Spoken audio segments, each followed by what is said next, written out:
ಧ್ವನಿ, ಎಲುಬಿನ ಹಂದರ, ಕೀರಲು ಧ್ವನಿ ಶೈಬಿರಿಯೇ ಬರುವುದಕ್ಕೆ ಪ್ರಾರಂಭವಾಯಿತು. ಏ ರಾಜ, ನೀನು ಭೂಮಿಯಲ್ಲಿ ರಾಜನಾಗಿದ್ದೆ, ಈಗ ಪ್ರೇತವಾಗಿ ಶೈಬಿಯನ್ನು ಸೇರಿದ್ದೀಯ. ಲವಲೇಶವಾದ ಹುಟ್ಟಿದಂದಿನಿಂದ ಸಾಯುವವರೆಗೆ ಯಾವುದಾದ್ರೂ ಧರ್ಮ ಮಾಡಿದ್ಯಾ? ಯಾವ ಧರ್ಮ ಮಾಡಿದ್ಯಾ ನೀನು? ಅನೇಕ ದೇವಸ್ಥಾನಗಳನ್ನು ಕಟ್ಟಿಸಿದ್ದೇನೆ. ಎಲ್ಲಿ? ಊರಲ್ಲಿ.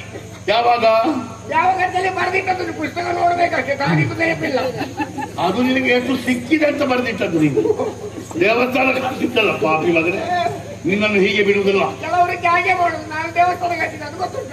ಹೌದಯ್ಯ, ನೀನು ದೇವಸ್ಥಾನ ಕಟ್ಟಿ ಇನ್ನು ಮುಂದೆ ಕೆಂಪು ಬಟ್ಟೆ ಉಟ್ಟು ಅಲ್ಲಿ ಮನೆ ಮಂತ್ರ ಹೇಳುವುದಕ್ಕೆ ಪ್ರಾರಂಭ ಮಾಡ್ತೇ ಅಂತ ಕಾಣ್ತದೆ. ಇಲ್ಲಿ ಬಂದಾಯ್ತಲ್ಲ, ಇನ್ನು ಬೇಕಾಗ್ತದಲ್ಲ. ಈಗ ಆ ವಿಷಯವನ್ನು ಮಾತಾಡೋದಲ್ಲ, ನಿನಗೆ ಶಿಕ್ಷೆ ಇಲ್ಲಿ ಕಾಲಿರಿಸಲಾಗಿದೆ. ನಿನಗೆ ರೌರವ ನರಕವೇ ಗತಿ. ಪಾಪಿ ನೀಚ, ನಿನಗೆ ನನ್ನ ಭಟರು ಶಿಕ್ಷೆ ಕೊಡುವುದಲ್ಲ, ನಾನೇ ಕೊಡ್ಬೇಕು.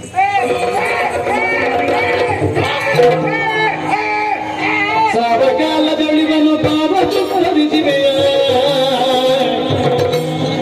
ಭಾವಿದ ತೊಳೆದುದು ಜೀವಿತದ ಪುಣ್ಯ, ಜೀವಿತದ ಪುಣ್ಯ.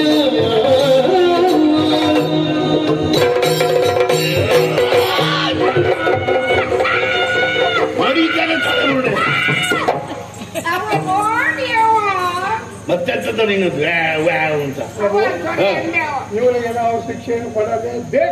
ಮತ್ತ್ಯಾಕೆ ತರದೆ? ಆದರೆ ಅಂದ್ರೆ ಒಂದು ಸಣ್ಣ ಪುಣ್ಯ ಆಗಿ ಹೋಗಿ ಅವ ಹುಟ್ಟಿದ ಸಾಯುವಲ್ಲಿವರೆಗೆ ಏನು ಮಾಡಿದ್ದಾನೆ ಅಂತ ಬರೆದಿಟ್ಟದ್ದು ಯಾರು? ಓದಿದ್ಯಾರು? ಲವಲೇಶವಾದ ಪುಣ್ಯ ಮಾಡಿದ್ದುಂಟು ಅದರಲ್ಲಿ? ಸಾವಕಾಲಕ್ಕೆ ಒಂದು ಸಣ್ಣ ಪುಣ್ಯ ಆಗಿ ಹೋಗಿದೆ. ಸಾವಕಾಲಕ್ಕೆ ಪುಣ್ಯ ಆಗಿ ಹೋಗಿದೆ. ಹೇಗೆ? ಹೊತ್ತಿಗೆ ಶಿವೆ ಶಿವೆ ಶಿವೆ ಪ್ರಾಣೋತ್ಕ್ರಮಣ ಸ್ಥಿತಿಯಲ್ಲಿ ಯಾರೇ ಇರಲಿ, ತನ್ನ ಹತ್ತಿರದವರು ಯಾರಿರ್ತಾರೋ ಅವರ ಹೆಸರನ್ನು ಹೇಳಿಯೇ ಸಾಯ್ತಾರಂತೆ. ಅವನ ಹೆಂಡತಿಯ ಹೆಸರು ಹೇಳಿ ಸತ್ತಿದ್ದಾನೆ. ಏನದ್ರಲ್ಲಿ?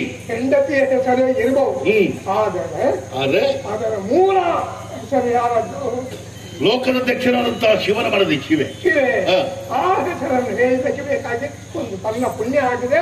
ಆ ಪುಣ್ಯಕ್ಕೆ ತಕ್ಕ ಫಲವನ್ನು ಕೊಟ್ಟು ಆಮೇಲೆ ಚಿತ್ರಗುಪ್ತ ಹೊತ್ತಿಗೆ ಸರಿಯಾಗಿ ನನ್ನನ್ನು ಎಚ್ಚರಿಸಿದ್ದು, ಅನಾಹುತವಾಗುತ್ತಿತ್ತು ಅಲ್ಲವೇ? ಇವನಿಗೊಂದು ವರ ಕೊಡ್ಬೇಕಲ್ವಾ? ಆ ಶಿವನೆಂಬ ನಾಮವನ್ನು ಉಚ್ಚಾರ ಮಾಡಿದ್ದಕ್ಕಾಗಿ ಪುಣ್ಯ ಲಭಿಸಿದೆ. ಅಯ್ಯ, ಸಾವಕಾಲಕ್ಕೆ ನೀನೊಂದು ಒಳ್ಳೆಯ ಕೆಲಸ ಮಾಡಿದ್ದು. ಶಿವೆ, ನಿನ್ನ ಹೆಂಡತಿಯ ಹೆಸರಾದರೂ ಲೋಕವನ್ನು ರಕ್ಷಣೆ ಮಾಡುವಂತಹ ಪರಮೇಶ್ವರಿ ಅವಳ ಹೆಸರಾಗಿದೆ ಅದು.